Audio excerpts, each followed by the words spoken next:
Salut les gars. Bon alors aujourd'hui, on va parler un petit peu de quand est-ce qu'il faut faire la vidange de votre fourche, de votre amortisseur également. Donc il faut suivre les préconisations constructeurs. Et on sait que Kayaba, par exemple, il préconise de vidanger la fourche toutes les 12 heures, maximum 15 heures, mais maximum. Voilà. Et tout simplement pour conserver un très bon comportement de suspension. Ça, 12 à 15 heures, c'est pour la fourche. Donc, je vous explique pourquoi. Parce que bon, il y en a qui payent des préparations et au bout de quelques heures, ils se disent ah mais ça marche plus comme avant, c'est de la merde, voilà. Donc, quel que soit le préparateur ou même si vos suspensions sont d'origine, parce que je rappelle qu'on fait préparer les suspensions lorsque, avec les réglages d'origine, compression et détente, on n'arrive pas à trouver le compromis que l'on recherche. Voilà, on n'arrive pas à avoir le rendu pour avoir les suspensions qui nous conviennent. Donc à partir de là, une fois qu'on a tout réglé dans tous les sens et qu'on n'y arrive pas, donc ben là, on envoie ces suspensions chez un préparateur.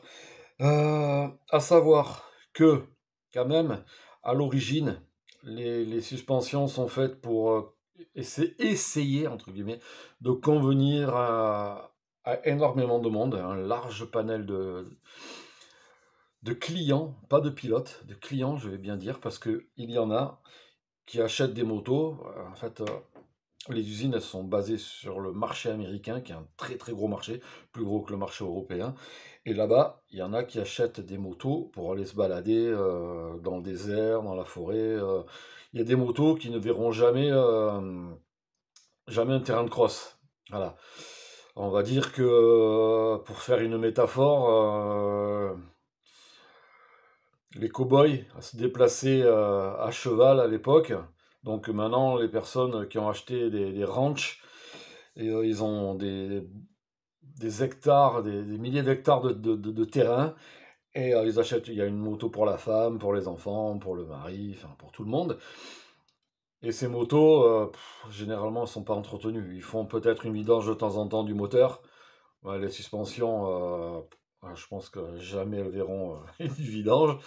Peut-être qu'ils s'occuperont un peu du filtre à air, voilà, s'ils sont un peu consciencieux, mais ben, bref, voilà, même pas ils vont régler la précharge de l'amortisseur, que dalle. Donc c'est pour ça que les constructeurs essaient de faire des motos qui vont convenir, qui vont essayer, je rappelle, de convenir à un large panel. À partir du moment où on va sur un circuit, donc qu'on est un pilote et pas un client, enfin, quand je dis client, c'est une personne qui va acheter une moto et qui va se balader comme ça. Et un pilote, c'est quelqu'un qui va aller sur un circuit et qui va enchaîner des tours et pourquoi pas faire de la compétition. On n'est pas obligé, mais bon, voilà. Donc les débutants, j'entends souvent, je lis souvent sur des forums ou quoi, que les débutants ils disent oh, ben, moi je vais pas faire une préparation parce que ben, je débute, donc j'en ai pas besoin. Ben, au contraire, les débutants ont peut-être même plus besoin d'avoir des bonnes suspensions en- qui leur donnent confiance à la moto et qui leur permettent de progresser aussi, plutôt qu'un top pilote. Un top pilote, vous le mettez sur n'importe quoi, euh, il vous mettra à 20 tours. Voilà, donc voilà, donc c'est vrai que c'est très important d'avoir des très bonnes suspensions. Bref, on revient au sujet d'aujourd'hui. Donc aujourd'hui, voilà, on a fait ces suspensions, que ce soit d'origine, on a acheté la moto, on l'a rodée, ou qu'on ait fait une préparation. Et au bout de quelques heures, on va dire, allez, on va se donner 12 heures. Parce que là, je vais vous montrer deux huiles. Il y en a une, elle a dépassé un petit peu plus, on va dire, elle est à 13 heures. Toutes les deux, c'est de la Kayaba 01M. Voilà. D'un côté, il y a la neuve qui sort juste de là, voilà.